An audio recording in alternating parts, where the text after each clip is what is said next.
Hello Bitsbrood, it's Craig from bitsbox.co.uk here, and in this video I'm going to be testing 6 different silver metallic paints from 6 different ranges to see which ones I like the best and see how they apply on miniatures and if they're any good or not.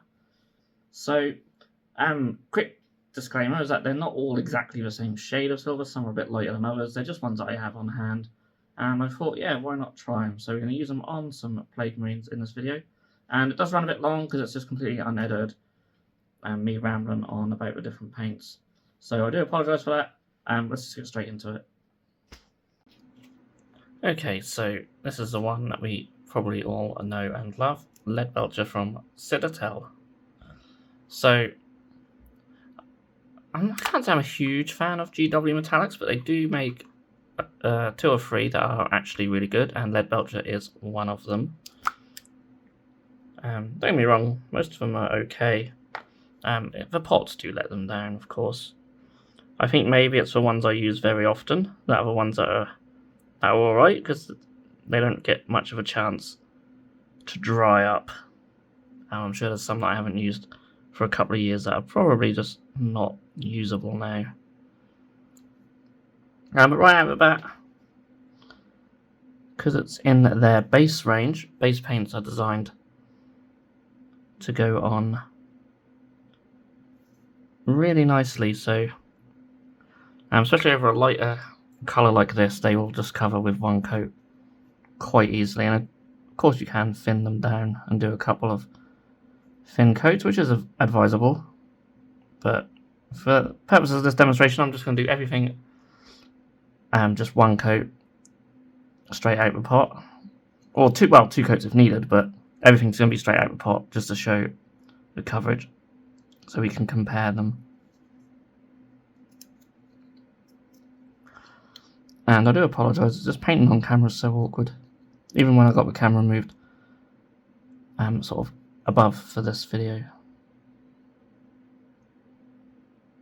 I normally like to have my miniatures right up close to my face when I paint them, so I'm not used to sort of painting too much from a distance like this.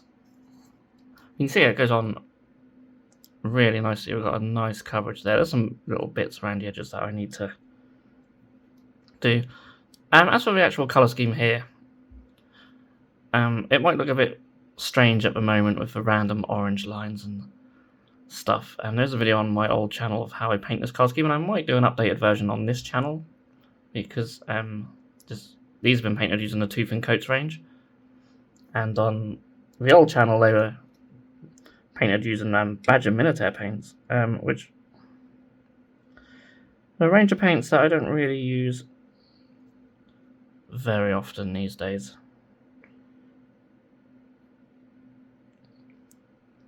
I'll just put some on the sword as well, and you can see that's covered that sword really nicely. There's a few little bits where the green's coming through.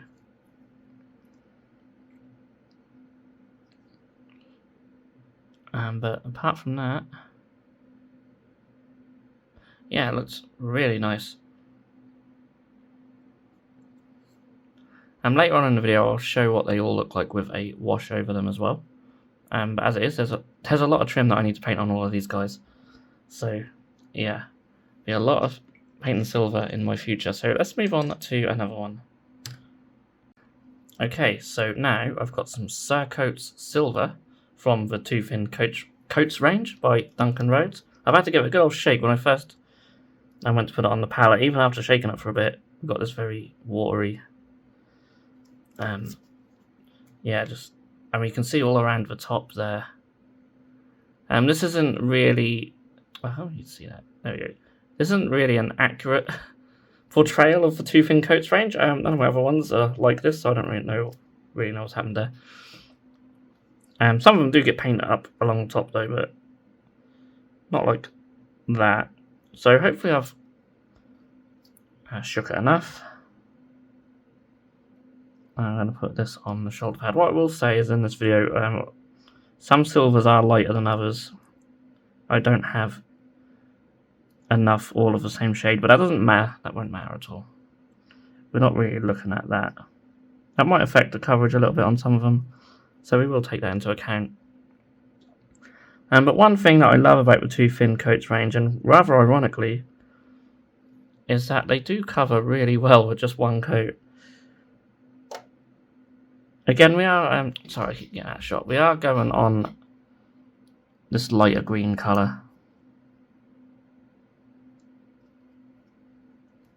So maybe over black, you'd need a couple of coats. Got some on the back there, don't matter.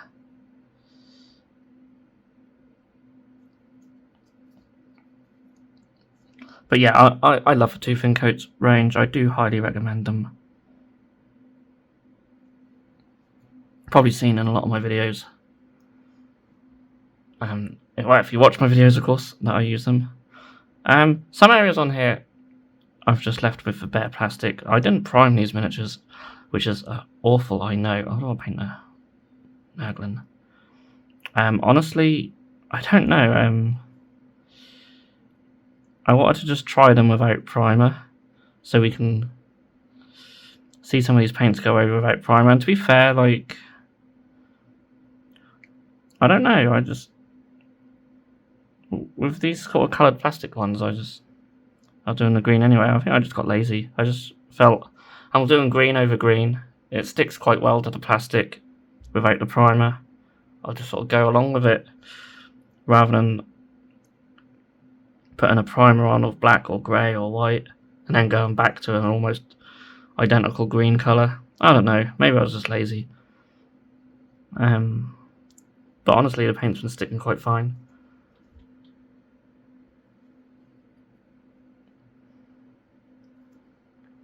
So yeah, that's Coats Silver, and there's quite a few metallics in the Too Thin Coats range, and there's some really nice ones in there as well.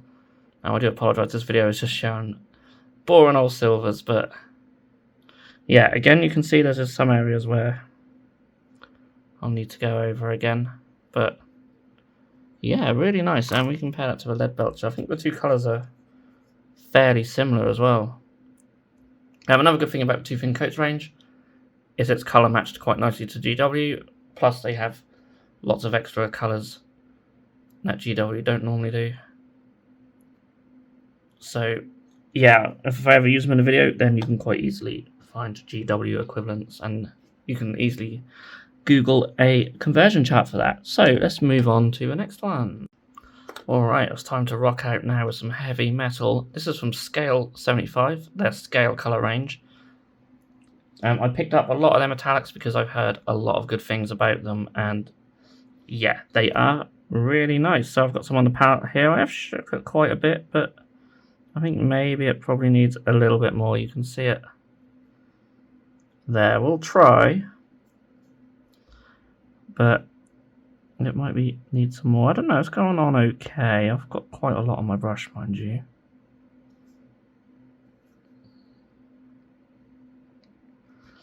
So despite being called heavy metal, it's quite light really. Well, I suppose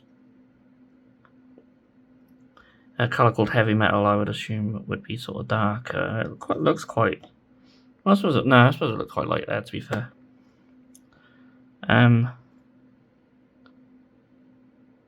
Again, it's going on quite nicely. It feels like it flows differently to the others. Like, that could just be because I need to shake it up a bit more. What I'll do with this one is I will give it more of a shake. You can see, even though it needs a bit more of a shake, it's going on fairly nicely. Not neatly, but nicely. Getting bits all over the place. Yeah, I'll give it a big old shake. I don't know if it's because it's not shaken up enough or whether it's just a thinner paint. I don't know if you can hear this, but that definitely sounds more watery.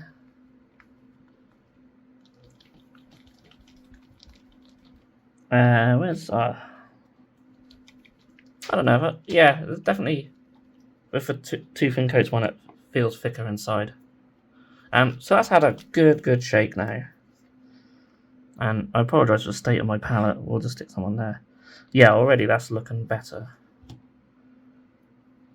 We can see how it sort of maintains its shape, almost like sort of molten melted metal on the palette. Let's go on the gun here. Again, it's just for bare plastic, but yeah, it certainly doesn't have the same level of coverage over the bare plastic. It doesn't stick to it in the same way that the Citadel or the Two Thin Coats range does. You can see that. Still see a lot of green sort of showing through on the end there. But let's just go on this other shoulder pad. On here. Yeah, weirdly, it seems to be thinner when it's been shaken more, and you'd expect it to be the other way around. It's very strange. I don't really know why that is. A bit more on my brush now. Yeah, okay. They do have some really nice metallics in their range. I really like the golds and stuff, and maybe I'll do a video in the future where we look at golds and coloured metallics and stuff as well. Do let me know in the comments if you'd like to see something like that. I have to find some suitable miniatures for that. But that could be quite fun. But yeah, that's scale 75. Certainly would need another coat. So yeah, once we've just gone through looking at these paints just on like the odd shoulder pad and weapon, I'll get all of them painted up fully. If they need 2 or 3 coats, I'll do that. And then we'll put a wash on them and see how they all look as well. But let's go on to the next one. So the next one is the model color, just silver. This is just from one of their little starter sets. I've never used it before, and it's all like dried up on the top there. So that's not a good start. So hopefully I can get some of this out. If not, I have to run a paperclip. Oh, there we go. Got that on camera, look. I'm sure we've all done that at some point. The beauty of dropper bottles. You're always going to waste some, and in this case, quite a lot. That's a big old dollop of light silver. It feels quite thick. You can see, I shouldn't be doing this with this brush, but you can see that's quite thick. That's interesting. Now, I will say it's a paint I've had sitting around, not opened for a while. It's quite light as well. Tell you what though, coverage is very good. Very good. I mean, you'd expect it for something so thick. Although I do feel like as I start spreading that about, it loses it a bit. But I don't know. There's enough, get enough on the brush. It's quite goes on quite nicely.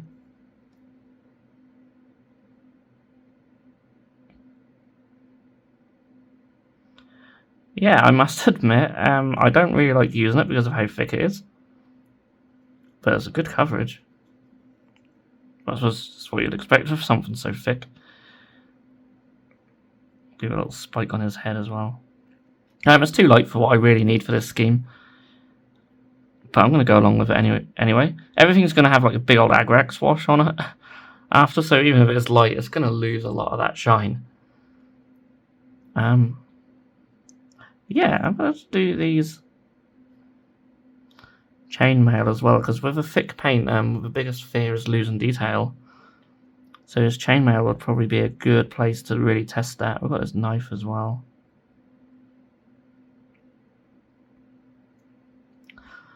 Oh boy. That's going to take a while to dry up on the palette. I think when I go around and paint all these fully, this will be the first one I do. Doesn't look particularly great, does it? I don't really know what's going on there. I guess it's just because it's too thick. It's just in some of them details, isn't it?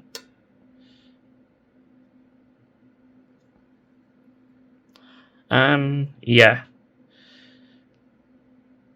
This is one I would recommend thinner out. Again, as I said, I'm just going straight from the pot. Give them all an equal look. And you see a little bits I've missed out there.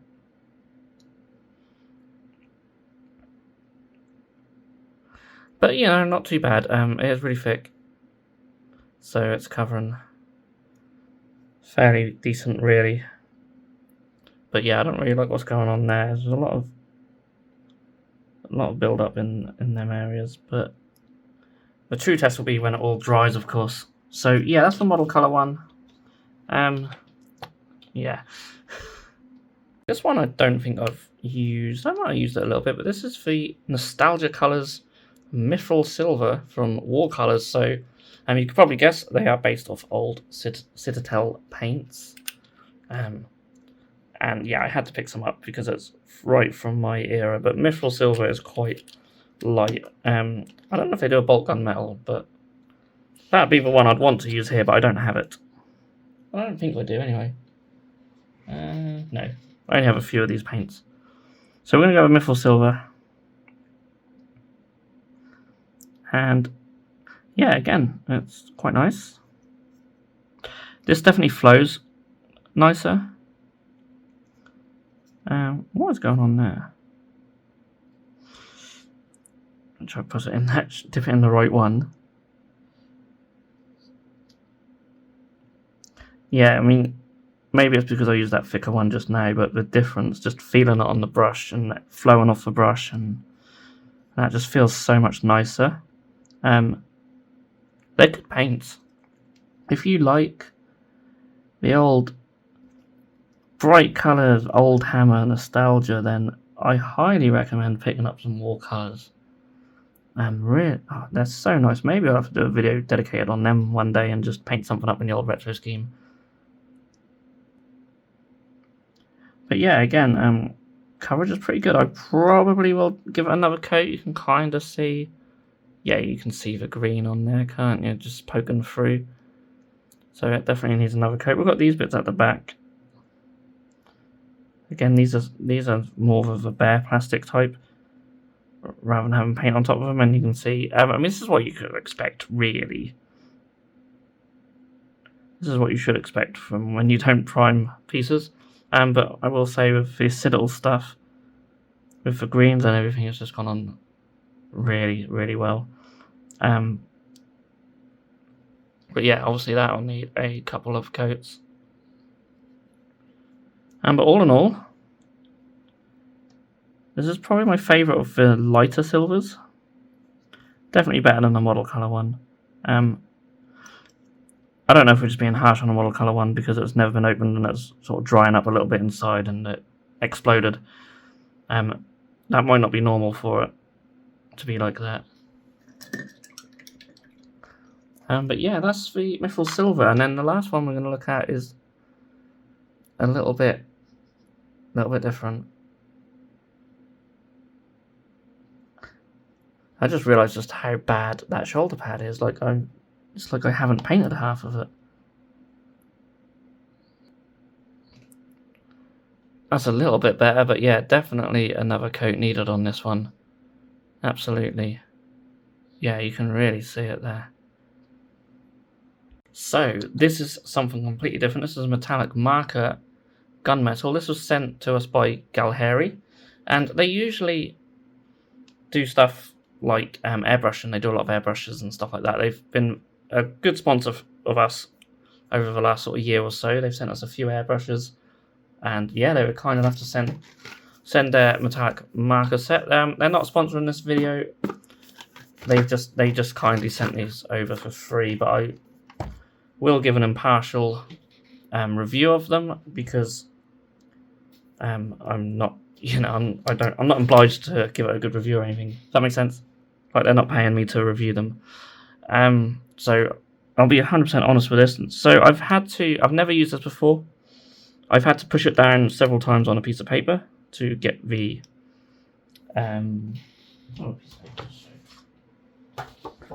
so yes, you have to sort of push it down like so, and then the paint eventually comes out. And I assume you then just start drawing on the miniature. There we go. Could be ideal if you have lots and lots of trim. If you want to do that Helldrake or something like that, maybe this is the easier way of doing it. I must say, after doing this for these first few seconds. I'm not entirely sure. Certainly in like the deeper recesses. It feels really thin. It feels quite thin. You can see. Maybe I need to push it more. Let's just push it more. So if I push it a bit more now, we'll put some on this pin. This just feels like a very slow way of doing it. If you really want to do something really fine, like maybe some of these lines. Let's try and do this line around his sort of upper thigh here. That's not too bad, but it still starts coming out probably a bit more than I'd like.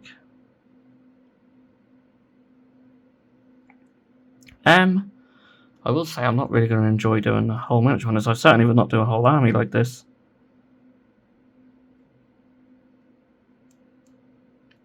I can't say if it's quicker or not. I'm trying to get in like bits like this. I mean, you kind of can. Definitely falls down on larger areas. So if we were doing that over here, for example, let's do the top of this. I mean, I don't know.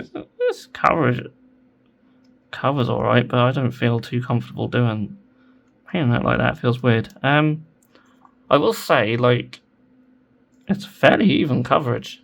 Like, again, it'll need 2 coats mostly, but it goes on quite evenly. I'm quite surprised.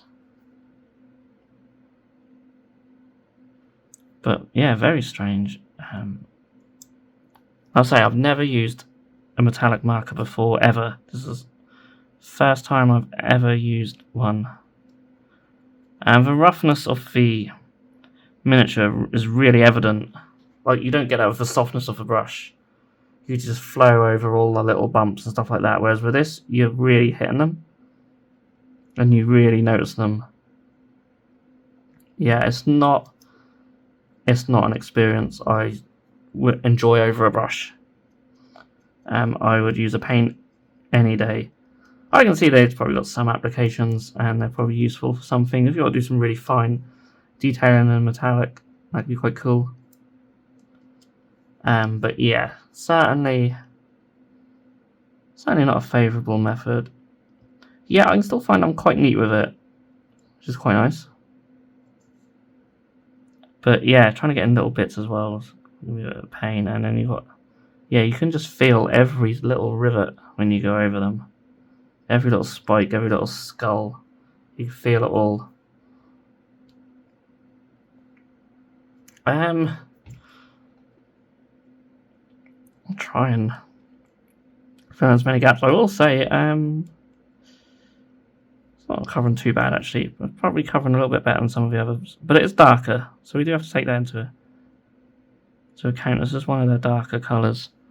But yeah, that's what that looks like.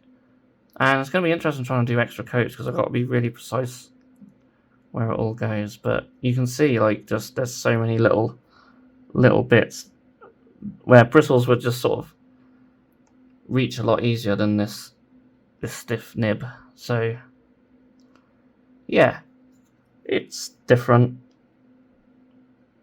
but I don't dig it.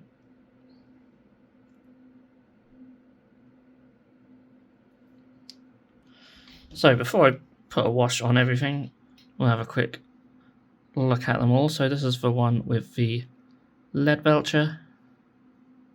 And yeah, I mean, I use lead belcher quite a lot. It does cover really nicely. And yeah, it looks pretty cool. I have a Cerakote Silver from Two Thin Coats. Again, coverage has been pretty decent.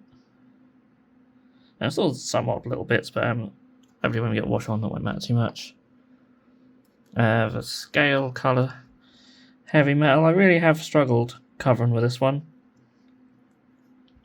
Maybe it needs a really, really good shake. Maybe I need to get one of them vortex mixers or something to really shake it up. But yeah, that's been struggling. We have here, what's this one? The model colour one. It's so shiny and bright. Yeah, really shiny. And also, so is the watercolour Miffil Silver, but that's to be expected, I suppose. It's a nice, light, bright, shiny silver. You can see I've put some sort of bronze parts on as well. And then finally we have the marker, and I just cannot get on with it. I cannot get on with it. Maybe it's this type of miniature. Maybe I need to try it on something with more flatter areas. But I did really struggle going around the trim. You can see there's just loads of bits that need filling. And I'm going to give this a wash, but I'll probably end up redoing the metallic parts on here. So yeah, not my thing, not my bag at all. And yeah, everything's just going to have a big dollop of Agrax just over the entire miniature, and yeah, that helps bring some of the colours together as well as add some nice depth to the shadows of all our metallic areas. And here are the miniatures. I painted some other details on them as well. They're by no means finished, but I don't know, I got a bit carried away and wanted to paint a few extra little bits and bobs on them. And yeah, these three are probably the best three out of the metallics that I've tried in this video. You can't go wrong with Citadel, really. I know a lot of people don't like the pots, but the base range in particular are really nice paints, and they do cover really well. I'm not a huge fan of their layer metallics, but the base ones, really good.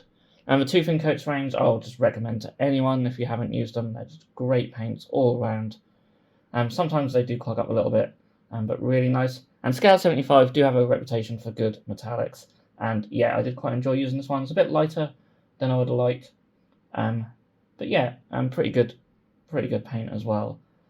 And then these ones, I would say, are not so good, but still pretty decent, to be fair. And the model colours really nice. It's a shame I only have the lighter one here, and the same with a Miffil Silver as well. But I love the nostalgia colours. They're so nice to use, especially for old hammer stuff. Maybe not so much here, but for old hammer, really nice. And then yeah, the marker I just could not get on with at all. So that's a shame, because for certain miniatures I'm sure they could come in use and be really handy, maybe save some time. But for these, certainly not. I'd like to try on a Helldrake. Something like a Helldrake could perhaps save a lot of time. So maybe that's something I'll do in the future. But I don't know. Maybe I'm just not used to using them. It could be that. But yeah, not something I would ever use on these particular miniatures ever again. So yeah, let's compare on a few metallics there. Let me know if you'd like me to do the same thing with some golds. I'll be quite happy to do that. If you have enjoyed the video, then please do feel free to give it a like, and you can subscribe to our channel if you haven't done so already. I'll see you all again in the next video.